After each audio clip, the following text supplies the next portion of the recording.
Hello everyone, আজকে সকাল সকাল পুজো দিতে চলে এসেছি আমাদের কালী মন্দিরেতে। আজকে যেহেতু সোমবার ছিল সেই জন্য অন্য দিনের তুলনায় আজকে ভিড়টা কম ছিল।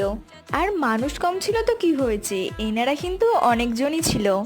ওনাদের দেখে আমি চলে এলাম পুজো দেওয়ার জন্য। আর এটাই আমাদের কালীবাড়ির কালীমা। পুজো দেওয়া কমপ্লিট করে এবারে যাব সমস্ত মন্দিরেতে ধূপ মোমবাতি জ্বালানোর জন্য।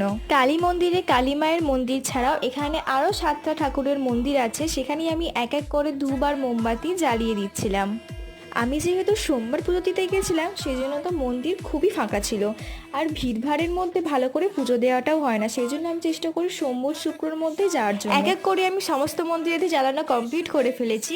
কিছু কিছু মন্দিরের ভিডিও আমি নিতে পারিনি কারণ সেই সুযোগটা হয়ে ওঠেনি, সেই জন্য যতটা পেরেছি তোমাদেরকে দেখালাম। পুজো দেওয়া কমপ্লিট করে আমি আইসক্রিম আর জেলি খেতে খেতে বাড়ি আসি। তোমরা চ্যানেলটাকে সাবস্ক্রাইব করে দাও।